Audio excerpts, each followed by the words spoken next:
সালাম। আলহামদুলিল্লাহ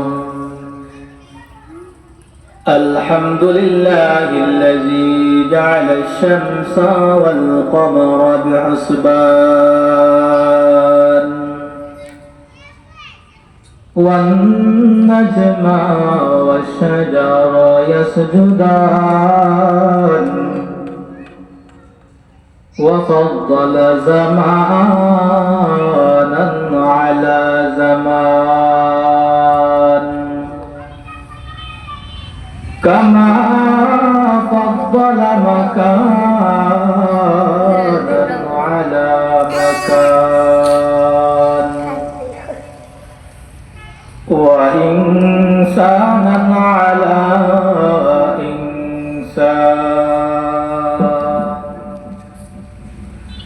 ونشهد أن لا إله إلا الله وحده لا شريك له ونشهد أن سيدنا وسندنا وحبيبنا ومولانا محمدا عبده ورسوله أما بعد فأعوذ بالله من الشيطان الرجيم بسم الله الرحمن الرحيم وتوبوا إلى الله جميعا أيها المؤمنون لعلكم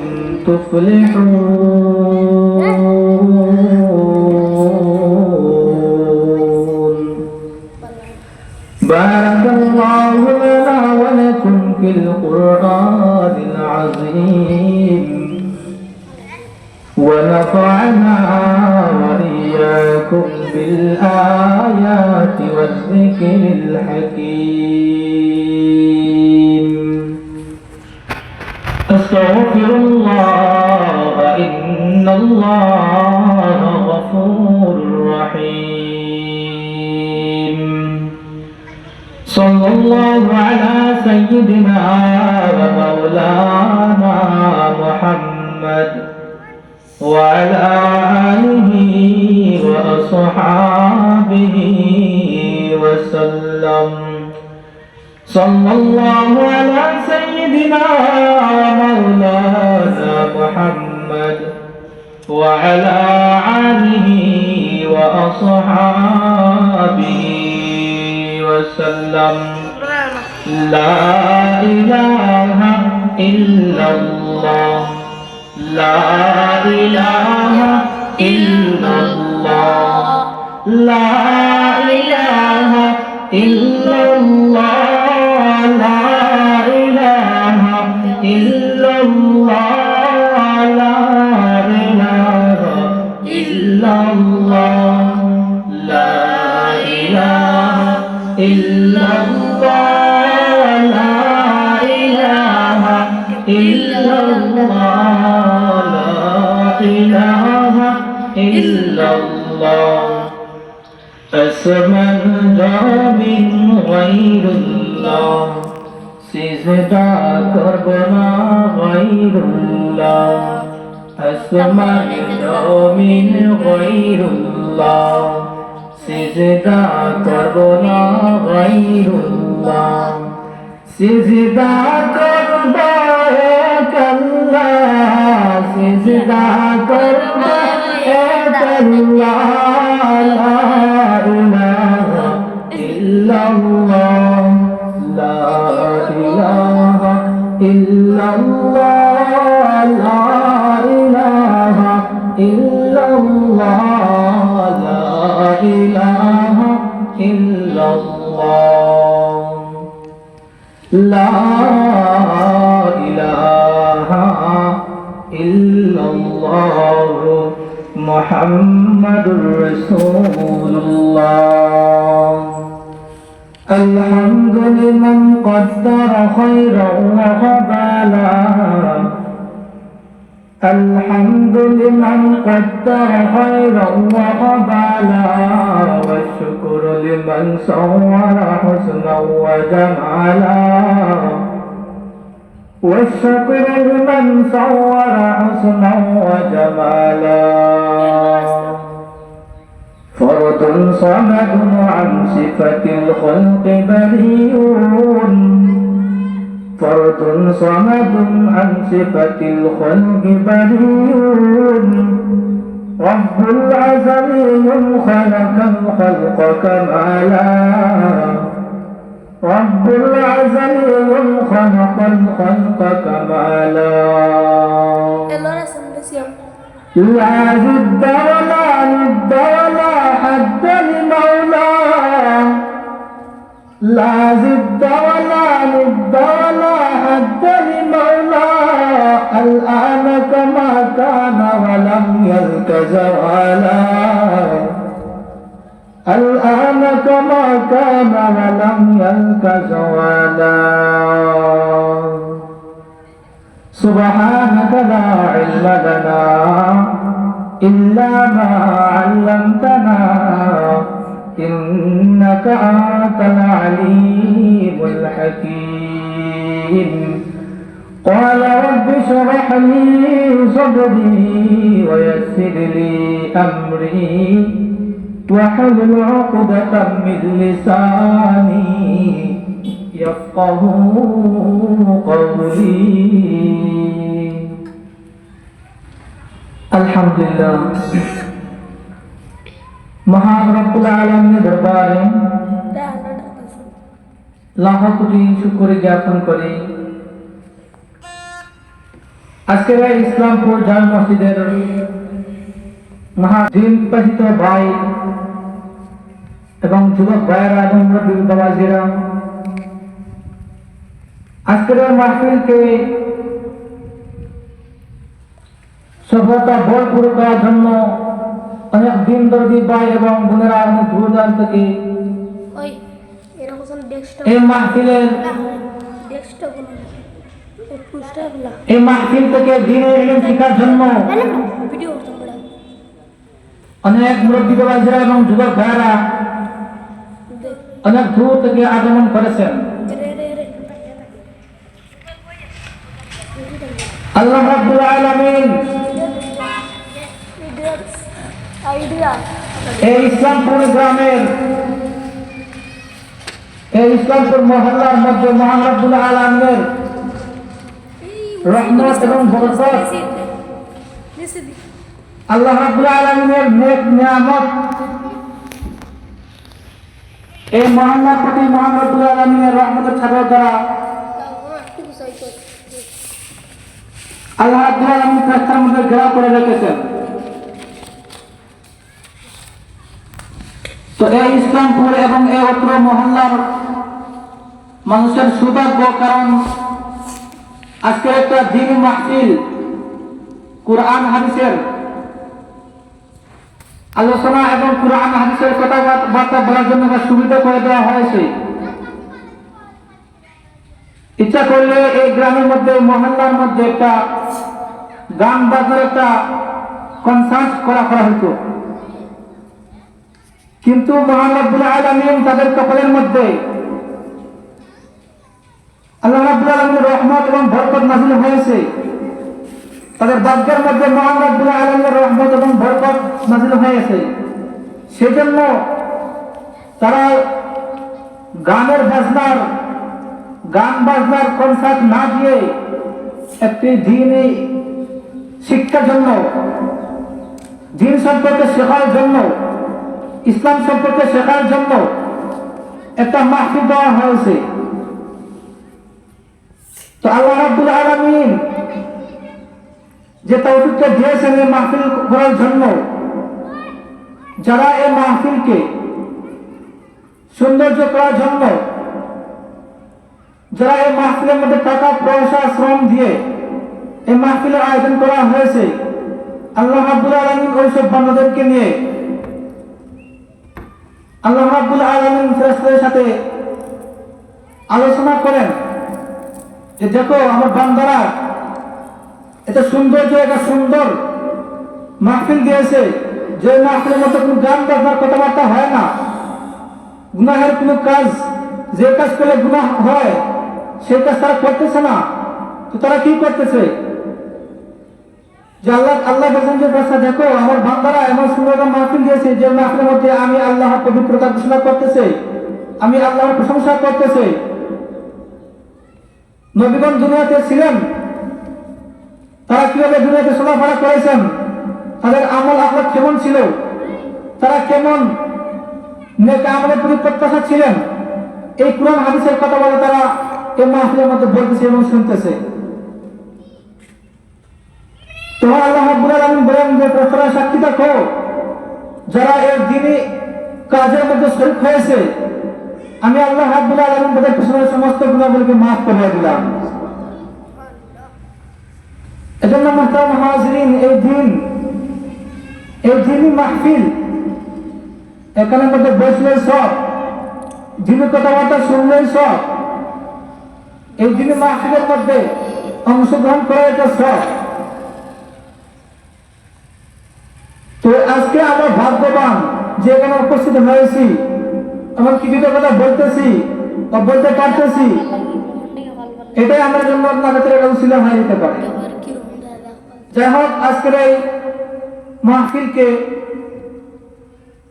সফলতা করার জন্য আমরা ভালো করে বাজার হাটে আড্ডা না দিয়ে আমরা এই মাহফিলের বৈধতা বজায় রাখি। আল্লাহ রাব্বুল আলামিন হতে পারে যে আজকের মাহফিলের কারণে আপনাকে আমাকে মাফ করে দিতে পারে। আপনাকে যে সারা জীবন আল্লাহর নাফরমানি করতেছি, আল্লাহর আদেশগুলো আমরা বন্ধ করতেছি, আপনি আমি বালেগ হওয়ার পর থেকে এই পর্যন্ত শুধু গুনাহ করতেছি, কোন নেক আমলের প্রতি আমাদের কোনো মন যাইতেছে না, আগ্রহ যাইতেছে না। আপনি আমি করিলে দুনিয়া পেলাম, আপনি আমি এক সময় দুনিয়াতে ছিলাম না, এক সময় আমার দাদা ছিলেন দুনিয়ার মধ্যে, কিন্তু আজ আমার দাদা নেই। এক সময় আমার বাবা ছিল দুনিয়াতে, আজ আমাদের বাবা নেই। কিন্তু এক সময় আমরা এখন ছিলাম, আমরা এখন আছি, কিন্তু ভবিষ্যতে থাকতে পারবো না। তো মানুষের মনের কোনো গ্যারান্টি নাই, আপনি এক সময় ছিলেন না, আপনি এখন আছেন, আবার থাকবেন না। তো আল্লাহ যে আপনাকে দুনিয়াতে পাঠাইছেন, কেন পাঠাইছেন, কোন কারণে পাঠাইছেন? আল্লাহ রাব্বুল আলামিন কালামুল্লাহর মধ্যে এক সূরার মধ্যে আল্লাহ বলতেছেন, ওয়ামা খালাকতুল জিন্না ওয়াল ইনসা ইল্লা লিয়াবুদুন। মহান রব্বুল আলামিন তার কালামুল্লাহর মধ্যে বলতেছেন, আমি জিন এবং ইনসানকে আমি দুনিয়াতে আমি আল্লাহ রাব্বুল আলামিন সৃষ্টি করেছি একমাত্র আমি আল্লাহর গোলামি করার জন্য। এর নবী উম্মতের দল, এটা আপনার কথা নয়, আমার কথা নয়, কোনো মানুষের বানানো কথা নয়, এটা কোন নবীর কথা নয়, স্বয়ং মহান রব্বুল আলামিন তার কালামুল্লাহর মধ্যে বলতেছেন, ওয়ামা খালাকতুল জিন্না ওয়াল ইনসা ইল্লা লিয়াবুদুন। আমি জিন এবং ইনসানকে আমি দুনিয়াতে প্রেরণ করেছি, সৃষ্টি করেছি একমাত্র আমি আল্লাহর গোলামি করার জন্য। এর নবীর উম্মতের দল, যে জায়গার মধ্যে আল্লাহ রাব্বুল আলামিন স্বয়ং বলেছেন, তাহলে আপনি আমি দুনিয়াতে যখন এসেছি, আমি আপনি দুনিয়াতে যখন আল্লাহর হুকুমে দুনিয়াতে আমরা এসেছি, দুনিয়াতে আল্লাহর নাজ নেয়ামত উপভোগ করতেছি। আপনি আমি আল্লাহর দেওয়া আসমানের নিচে জমিনের উপরে আমি চলাফেরা করতেছি, আল্লাহর বিভিন্ন ধরনের নাজ নেয়ামত উপভোগ করতেছি, কিন্তু আমরা আল্লাহর গোলামি থেকে বঞ্চিত হয়ে গেছি, নেক আমল থেকে বঞ্চিত হয়ে গেছি। অথচ আমরা এত গুনাহ করার পরও আল্লাহ রাব্বুল আলামিন আপনাকে আমাকে পাকড়াও করতেছেন না, আল্লাহর আযাব দ্বারা আপনাকে আমাকে নষ্ট করতেছেন না। আপনি আমি এত হাজার হাজার গুনাহ করার পর আল্লাহর নিয়ামত উপভোগ করতেছি, আল্লাহর জমিনে আপনি আমি চলাফেরা করতেছি, আপনি আমি বুক ফুলে দুনিয়াতে আমরা চলাফেরা করতেছি, আপনি আমি দিন রাত শুধু আল্লাহর নেক আমল থেকে বঞ্চিত হয়ে চলাফেরা করতেছি, কিন্তু মহান রব্বুল আলামিনের একমাত্র উদ্দেশ্য হলো আমার বান্দারা দুনিয়াতে গেছে আমার দেওয়া নিয়ামত খাইতেছে, এরা একমাত্র আমি আল্লাহর গোলামি করা করবে।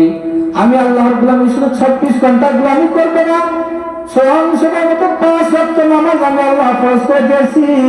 যদি কোনো বান্দা ঠিক মতো 5 ওয়াক্ত নামাজ ঠিক মতো আদায় করতে পারে, আমি আল্লাহ রাব্বুল আলামিন ওই বান্দার সমস্ত গুনাহগুলোকে মাফ করিয়া দিব। এর বিলম্বিত দল আমি যে আলোচনা শুরু করলাম, আমি যে বিষয়টা ধরলাম, আমি শুরুতে সূরা আন-নূর 33 নম্বর আয়াতের আমি আল্লাহ রাব্বুল আলামিন কালামুল্লাহ সূরা আন-নূর 33 নম্বর আয়াত আমি পাঠ করেছিলাম। আল্লাহ রাব্বুল আলামিন তার কালামুল্লাহ এর মধ্যে সূরা আন-নূর 33 নম্বর আয়াতে আল্লাহ বলতেছেন, وَتُوبُوا إِلَى اللَّهِ جَمِيعًا أَيُّهَا الْمُؤْمِنُونَ لَعَلَّكُمْ تُفْلِحُونَ।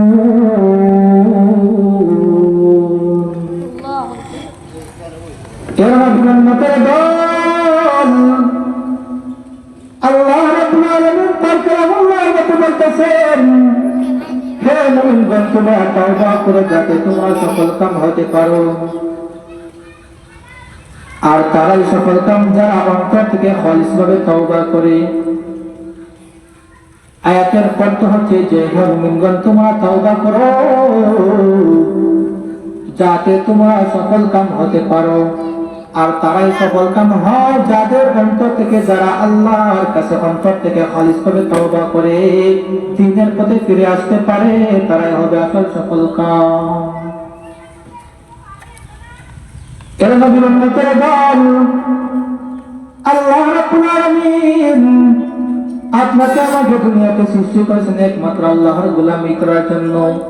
কিন্তু আপনি আমি তাকায় দেখুন, আমরা কয়বার আল্লাহর গোলামি করি, আপনি আমি কয়বার আল্লাহর নেক আমল করি। আল্লাহ যে আদেশ করেছেন আমরা কয়বার আল্লাহর আদেশকে আমরা মানি। আল্লাহ বলেন তোমার সুদ খায় না, অথচ আমরা সুদ খাই। আল্লাহ বলেন তোমার নামাজ বাদ দিও না, অথচ আমরা নামাজ বাদ দিই। আল্লাহ বলেন তোমরা কাউকে অন্যভাবে অত্যাচার করো না, কিন্তু আমরা অত্যাচার করি। আল্লাহ বলছেন তোমার কাউকে অন্যায়ভাবে গালি দিও না, কিন্তু আমরা মানুষকে গালি দেই। আল্লাহ যা নিষেধ করে আমরা তা মানি না। আল্লাহ যা আদেশ করেন সেটা আমরা উল্টা কাজ করি। কিন্তু দুনিয়াতে আমাদের বিভিন্ন কারণে আল্লাহর আযাবের গজব আসে। আযাবের গজব কেন আসে? একমাত্র আমাদের কিতাবের কারণে। আল্লাহ আপনাকে আমাকে বলছেন যে তোমরা আমি আল্লাহর গোলামি করো, আমি আল্লাহর ইবাদত করো, কিন্তু আমরা করি না। এজন্য আল্লাহ রাব্বুল আলামিন আমাদের অবাধ্যতার কারণে আল্লাহ রাব্বুল আলামিন দুনিয়াতে আপনাকে আমাকে আযাব আর গজব দ্বারা পাকড়াও করেন। এজন্য মুহতারাম হাজিরিন, আমার আল্লাহ যেমন দয়ালু যেমন রহমান, আমার আল্লাহ এর চাইতে বেশি ভয়ঙ্কর কঠিন। আল্লাহ রাব্বুল আলামিন বলেন দুনিয়াতে তার মা বাবার কাছে সন্তান যতটুকু আদরের এবং মায়ার, তার চাইতে কোটি কোটি গুণ মহান রব্বুল আলামিন আমি আল্লাহর দয়া এবং মায়া। তো আল্লাহ রাব্বুল আলামিন কেমন আপনাকে আমাকে মায়া করে আদর করেন। আপনাকে যদি একটা কথা বলি, আপনাকে যদি আমি একটা ব্যাখ্যা দেই, তাহলে আপনারা বুঝতে পারবো আল্লাহ কতটুকু দয়া করেন এবং মায়া করেন। আপনি দুনিয়ার ক্ষেত্রে একটা উদাহরণ বলতে বুঝতে পারবেন। যদি আপনার একটা ফ্রেন্ড থাকে, আপনার একটা ফ্রেন্ড যদি আপনাকে একবার দুইবার কল দেয়, তিনবার কল দেয়, চারবার কল দেয়, পাঁচবার কল দেয়, বারবার কল দেওয়ার পর যদি আপনি ফোনটা কেটে দেন, বারবার যদি আপনি কলটা কেটে দেন, যদি আপনি কল রিসিভ করেন না, তাহলে আপনার ফ্রেন্ড আপনাকে আদর করবে। আপনি আপনার ফ্রেন্ডকে কিন্তু আপনার ফ্রেন্ড আপনার কল বললো না, এতে আপনার মেজাজটা গরম হয়ে যাবে, আপনার রাগ হয়ে যাবে। কিন্তু মহান রব্বুল আলামিন আপনাকে আমাকে একবার নয়, দুইবার নয়, তিনবার নয়, চারবার নয়, পাঁচবার ডাকেন। আল্লাহ রাব্বুল আলামিন বলেন তোকে এত সময় দিলাম, দিন রাত 24 ঘন্টা তোকে সময় দিলাম, এই 5 বার আমি তোকে ডাকলাম, 5 বারের মধ্যে যদি তুই একবার 10 মিনিট করে আমি আল্লাহর রাস্তায় খরচ করস, আমি আল্লাহর রাস্তায় তুই যদি 5 বারে 10 বা 10 মিনিট করে তুই ব্যয় করস, তাহলে তোর কোনো সমস্যা হবে না, তোর কোনো ক্ষতি হবে না, তোর কোনো সম্পদ নষ্ট হবে না রে মুমিন।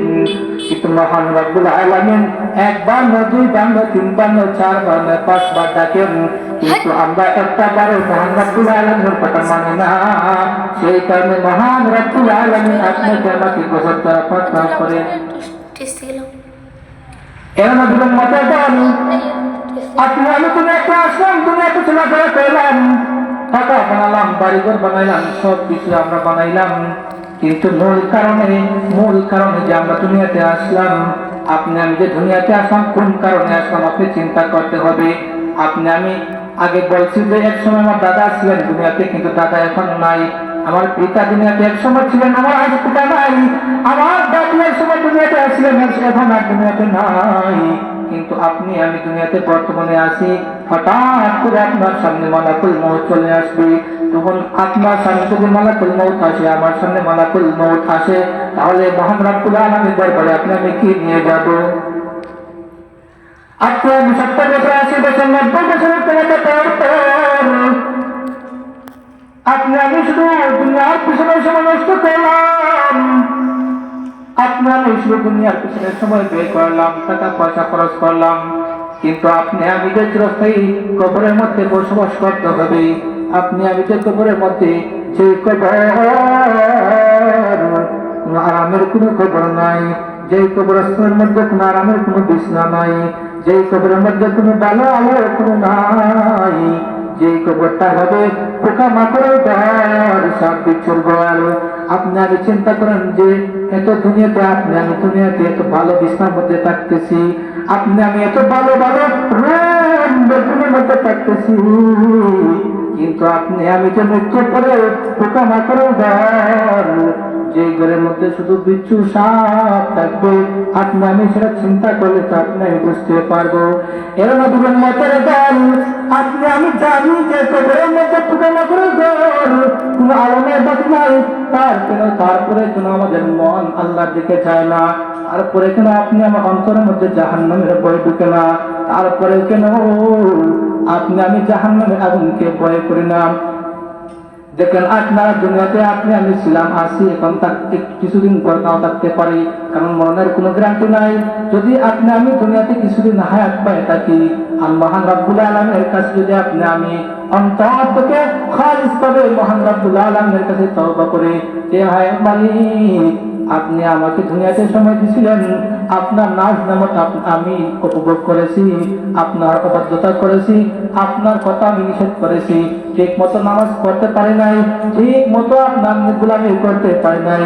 রব্বুল আলামিন আপনি যদি আমাকে মাফ না করেন, আপনি যদি আমাকে ফিরাইয়া দেন, তাহলে আমার তো যাওয়ার জায়গা নাই। রব্বুল আলামিন দুনিয়াতে যদি ভিক্ষুক এক ঘরে যদি ভিক্ষা করতে চায়, যদি সেই ঘরকে তাড়া করে দেয়, তাহলে পাশের ঘরে গেলে তার ভিক্ষা পাওয়ার একটা আশা থাকে। যদি 2 নম্বর করে যায়, 2 নম্বর করে যাওয়ার পরে যদি সে যাওয়ার পরে যদি 2 নম্বর ঘরটাকে তাড়া করে দেয়, তাহলে এভাবে 3-4 ঘর যাওয়ার পরে সে ভিক পাবে। কিন্তু মহান রব্বুল আলামিন আপনি আমার একমাত্র সত্তা, আপনি যদি আমাকে আপনার দরবার থেকে আমাকে ফিরাইয়া দাও, আল্লাহ আমার তো যাওয়ার জায়গা নাই। আল্লাহ নবী বলেন, যদি কোনো বান্দা গুনার কাছ থেকে, যদি কোনো উম্মত গুনার কাছ থেকে সে ফিরে এসে মহান রব্বুল আলামিনের দরবারে অন্তর থেকে খালিস ভাবে চায়, যদি সে আল্লাহর কাছে অন্তর থেকে তওবা করে যে আল্লাহ আমি যে গুনাহ করেছি, আমি ভুল করেছি, আমি আর জীবনে কোনোদিন গুনাহ করব না, আল্লাহ আপনি আমাকে মাফ করিয়া দেন। হাদিসের মধ্যে আছে, নবী বলেন,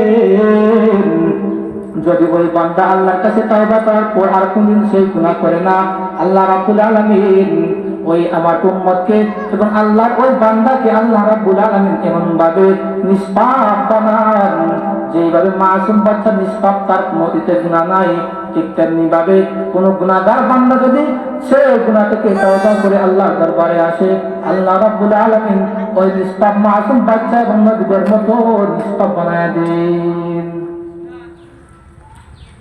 এজন্য আমরা মহাজির নামের মূল বিষয় হলো তওবা সম্পর্কে।